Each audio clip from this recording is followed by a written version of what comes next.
فرمایا جو بندہ تہجد کے وقت نفل پڑھے، رمضان میں بھی اور غیر رمضان میں بھی، رمضان کے بعد بھی، جو یہ نفل پڑھے اور اس نفل کے پڑھنے میں اور اللہ جل شانہ کو ان دو صورتوں کا وسیلہ دے کے دعا کہے اور جو مانگے اللہ تعالیٰ فرماتے ہیں۔ یہ دونوں نفل بہت کمال نفل ہیں، انسان کو ٹھوکروں سے بچاتے ہیں، مشکلوں سے بچاتے ہیں، ناکامیوں سے بچاتے ہیں۔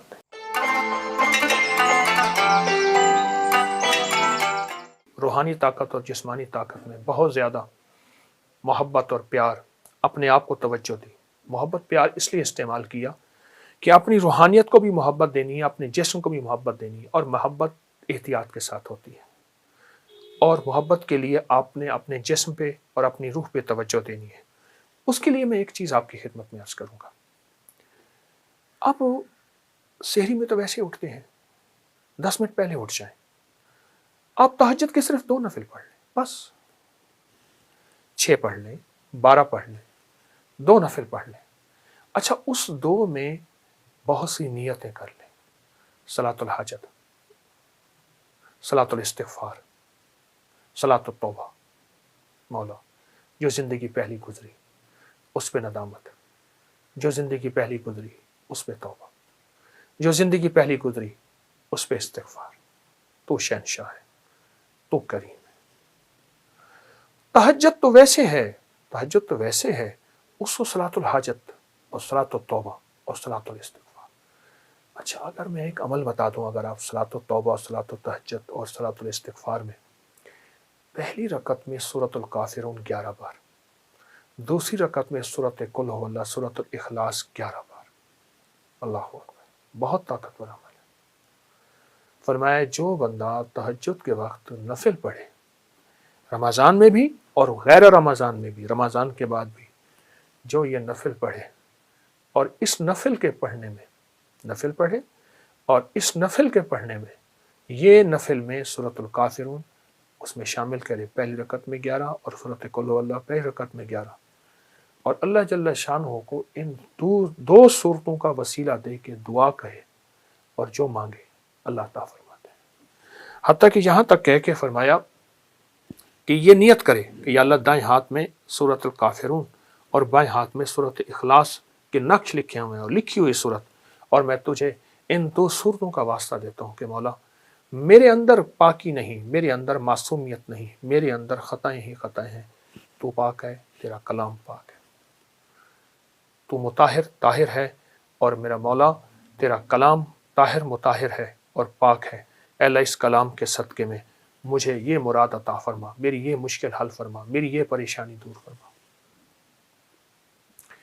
اور اس کے علاوہ یہ صورتیں خود آپ کے ان مسائل کا بھی حل ہے جو زندگی میں چل رہے ہیں، کیونکہ سورۃ الکافرون اور سورۃ اخلاص، سورۃ قل ھو اللہ، یہ جادو کا علاج ہے، یہ بندشوں کا علاج ہے، یہ ناکامیوں کا علاج ہے، یہ مشکلات مسائل کا علاج ہے، یہ نظر بد کا علاج ہے، یہ انسان کو ٹھوکریں نہیں کھانے دیتی۔ سورۃ الکافرون ٹھوکریں نہیں کھانے دیتی۔ جو شخص کہتا ہے میری زندگی میں ٹھوکریں لکھی ہیں، اس شب کے مقدر میں سحر ہے ہی نہیں، دیکھا ہے کئی بار چراغوں کو بجھا کر، ٹھوکریں ہیں، اس سے کہیے گا یہ تہجد کا عمل کر لے۔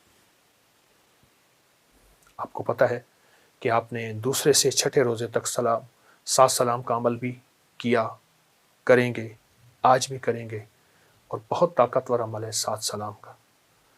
قرآن پاک کے 7 سلام ہیں اور بہت حیرت انگیز عمل ہے، صدیوں سے آزمودہ عمل ہے۔ مشکلات، مسائل، ناکامی اور پریشانیوں کے لیے اس عمل کو نہیں چھوڑیں گے، اس عمل میں توجہ کریں گے، اس عمل کو پھیلائیں گے۔ وہ عمل تو انشاءاللہ آپ کر رہے ہیں 7 سلام کا، اور یقیناً اس میں برکت اور خیر ہے، یقیناً اس میں راحت اور رحمت ہے، یقیناً اس میں عطا آپ لے چکے ہیں۔ آج کے چوتھے روزے میں آپ لے چکے ہیں، اور 7 سلام کا عمل آپ کو علم ہے آپ نے دوسرے روزے سے شروع کیا تھا، اور چھٹے روزے تک انشاءاللہ یہ چلے گا۔ لیکن ساتھ یہ جو نفل میں نے بتائے ہیں نا، یہ دونوں نفل بہت کمال نفل ہیں، انسان کو ٹھوکروں سے بچاتے ہیں، مشکلوں سے بچاتے ہیں، ناکامیوں سے بچاتے ہیں۔ پھر اللہ کو اللہ کے کلام کا واسطہ دیں گے کہ مولا میں تو کچھ نہیں، نہ میں سونی نہ دولت پلے، کیوں کر یار مناواں ہوں، اے دکھ سنو ہر دم روسی، روندی ہی مر جاواں ہوں۔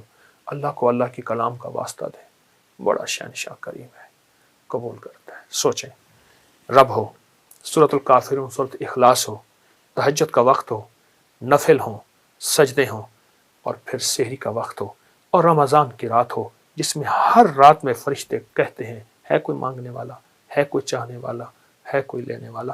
آپ گمان کریں کہ قبولیت کا کوئی لمحہ ہے ایسا جو ہم سے قضا ہو جائے گا؟ سارے قبولیت کے لمحے ہم نے جمع کر کے اللہ کے سامنے فریاد رکھی ہے، انشاءاللہ کامیاب ہے، اور سارے کام بن جائیں گے، سب مسئلے حل ہو جائیں گے، سب ناکامیاں دور ہو جائیں گی، اور راحت، رحمت اور برکت اور عطا اور شفقت کے دروازے، اور انشاءاللہ قبولیت ہے۔ نہیں چھوڑیں گے عمل ہم نہیں چھوڑیں گے، عمل نہیں چھوڑیں گے، اور اس عمل کو انشاءاللہ تعالی حیرت انگیز طور پہ توجہ سے کریں گے، دھیان سے کریں گے، یکسوئی سے کریں گے۔ جزاک اللہ۔ آج ہمارا 19واں روزہ ہے۔ اس 19 روزے کو ایک راز کے ساتھ گزارنا ہے، وہ راز میں آج دینا چاہتا ہوں۔ یہ تسبیح، یہ ذکر، یہ اعمال، یہ تلاوت، یہ گناہوں سے بچنا، اس کی نافرمانی سے بچنا، کملی والے پہ درود و سلام، اور حضور کے آل و اصحاب سے محبت، یہ اولیاء کا ادب، یہ سارا رزق روحانی ہے۔ آپ کا فرمان ہے مجھے اس بات کا فکر نہیں کہ دعا قبول ہوتی ہے یا نہیں۔ قرآن کی بد دعا بہت سخت بد دعا ہوتی ہے، اور قرآن کی بد دعا سے بچو۔ اپنی ہنڈیا میں نا ہلدی کا استعمال لازم کیا کریں، کینسر کی روک تھام کے لیے۔ بسم اللہ الرحمن الرحیم۔ السلام علیکم ورحمۃ اللہ وبرکاتہ۔ آج ہمارا 19واں روزہ ہے۔ اس 19 روزے کو ایک راز کے ساتھ گزارنا ہے، وہ راز میں آج دینا چاہتا ہوں۔ ایک راز کے ساتھ گزارنا ہے۔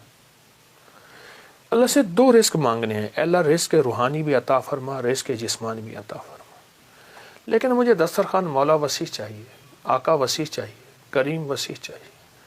رزق روحانی کیا ہے؟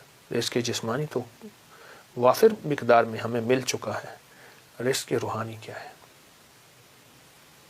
یہ تسبیح، یہ ذکر، یہ اعمال، یہ تلاوت، یہ گناہوں سے بچنا، اس کی نافرمانی سے بچنا، کملی والے پہ درود و سلام، اور حضور کے آل و اصحاب سے محبت، یہ اولیاء کا ادب، یہ سارا رزق روحانی ہے۔ اللہ سے دونوں رزق مانگنے ہیں، رزق جسمانی بھی اور رزق روحانی بھی۔ اللہ سے دونوں مانگنے ہیں، دونوں رزق اللہ کے خزانوں سے لینے ہیں ہم نے، اور اللہ کے خزانوں سے دونوں رزق انشاءاللہ ملیں گے۔ عمر رضی اللہ تعالی عنہ کا ایک فرمان بتاؤ۔ آپ کا فرمان ہے مجھے اس بات کا فکر نہیں کہ دعا قبول ہوتی ہے یا نہیں، مجھے تو اس بات کا فکر ہے میں کتنا وقت دعاؤں میں لگاتا ہوں، کتنا وقت دعاؤں میں لگاتا ہوں۔ اچھا، ہاتھ اٹھا کے دعا مانگنا ایک بہت بڑا عمل ہے۔ کچھ دعائیں ایسی ہوتی ہیں جو اللہ اور بندے کے درمیان ہیں، اور وہ دل کے اندر سے نکل رہی ہوتی ہیں، اور دل کی گہرائیوں سے نکل رہی ہوتی ہیں، وہ اندر کی کیفیتوں سے نکل رہی ہوتی ہیں، وہ اندر کے وجدان سے نکل رہی ہوتی ہیں۔ کچھ دعائیں ایسی ہوتی ہیں، کچھ دعائیں ایسی ہوتی ہیں۔ ہاں، وہ دعائیں مانگیں، وہ دعائیں اللہ کے خزانوں سے ہم لینے والے بن جائیں۔ تو اللہ سے کبھی بھی نا رزق ایک نہ مانگیے گا، کبھی بھی رزق ایک نہ مانگیے گا۔ ہمیشہ اللہ سے 2 رزق مانگے، رزق روحانی اور رزق جسمانی۔ روحانی رزق آج تک نہیں سنا، وہ یہ ہے۔ اچھا، ہمارے گھر میں روحانی دسترخوان لگتا ہے، جسمانی دسترخوان تو لگتا ہے، ٹیبل پہ نیچے کہیں دسترخوان بھی لگتا ہے، کیا روحانی دسترخوان بھی لگتا ہے؟ اس کو سوچیں۔ اگر روحانی دسترخوان نہیں لگتا تو آج کے بعد روحانی دسترخوان لگائیں۔ تلاوت، روز 1 پارہ پڑھ لیں، نہیں پڑھ سکتے 1 پاؤ پڑھ لیں، نہیں پڑھ سکتے ایک ورق پڑھ لیں، قرآن کی زیارت کریں۔ میں ایک مری میں ایک جگہ جانا ہوا، تو وہاں انہوں نے کہا ہمارے گھر میں کسی نے جادو کیا ہوا ہے، ہمارے گھر میں مشکلات ہیں، مسائل ہیں، الجھنیں ہیں، ناکامیاں ہیں، پریشانیاں ہیں، بہت زیادہ پریشانیاں تھیں۔ تو اللہ پاک نے دل میں ڈالا، کشف وغیرہ کے دعوے تو کر نہیں سکتا۔ میں نے کہا آپ کے گھر میں قرآن کی بد دعا ہے، اور پھر میں نے انہیں ایک واقعہ سنایا۔ ایک بہت بڑے درویش تھے، وہ ہر سال ایک جگہ جاتے تھے، چند دن وہاں گزارتے، لوگوں کو اللہ اللہ سکھاتے۔ تو انہوں نے کہا حضرت ہمارے ہاں قریب ایک گاؤں ہے، بستی ہے، ان کے لوگ بہت پریشان ہیں، آپ وہاں بھی تشریف لے جائیں۔ وہاں گئے تو واقعی پریشان تھے لوگ، گھروں میں بیماریاں، جھگڑے، طلاقیں، تکلیفیں، مشکلات، بندشیں، مسائل رزق کے، گھر کے، اولاد کے، بہت پریشان۔ حضرت نے وہاں سے غور سے وہاں پہنچے تو غور سے سارے نظام پہ توجہ فرمائی، دیکھا۔ آپ نے فرمایا تمہارے گھروں میں قرآن کی سسکیاں سن رہا ہوں اور قرآن کی بد دعائیں سن رہا ہوں، اور قرآن کی بد دعا بہت سخت بد دعا ہوتی ہے، اور قرآن کی بد دعا سے بچو۔ حیران ہو گئے کہ قرآن بد دعا دیتا ہے؟ فرمایا قرآن کی سسکیاں بھی ہوتی ہیں، قرآن کی بد دعائیں بھی ہوتی ہیں، اس سے بچو۔ ان پڑھ ہو، نہیں پڑھ سکتے، قرآن پاک اٹھاؤ، چومو، اور باوضو، اور اس کی ہر سطر پہ پہلا کلمہ پڑھتے جاؤ، ہر سطر پہ پہلا کلمہ پڑھتے جاؤ۔ اور اگر پڑھے ہوئے ہو، ایک پارہ پڑھ لو، آدھا پارہ پڑھ لو، ایک پاؤ پڑھ لو، تھوڑا پڑھ لو، زیادہ پڑھ لو۔ میری درخواست یہ ہے، اللہ سے رزق روحانی منوائیں، اللہ میری نسلوں کے لیے رزق روحانی عطا فرما۔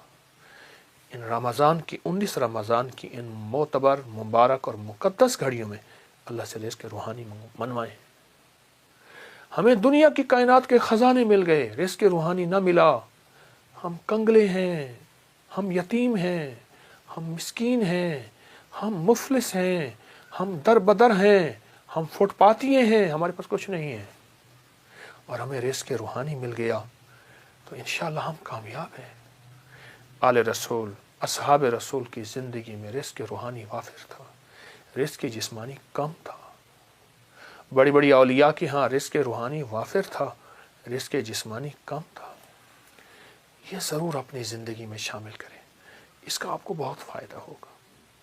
اور ایک بات درخواست کروں گا، اپنی ہنڈیا میں نا ہلدی کا استعمال لازم کیا کریں، کینسر کی روک تھام کے لیے، السر کی روک تھام کے لیے، خون کے اندر سرخ ذرات، ہیموگلوبن اور فلاں فلاں چیز کی کم کرنے کو ختم یا اس کا کم نہ ہو وہ چیز، اس کے لیے، جوڑوں کے لیے، پٹھوں کے لیے، کمر کے لیے، اعصاب کے لیے اور جسم کی طاقت کے لیے اپنے کھانوں میں، ہنڈیا میں ہلدی کا استعمال بڑھائیں، اور ضرور کریں۔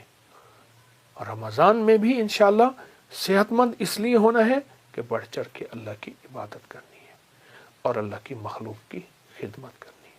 اللہ ہماری حاضری کو قبول فرمائے، انشاءاللہ اللہ پاک کو ضرور قبول فرمائیں گے۔ جزاک اللہ۔ السلام علیکم۔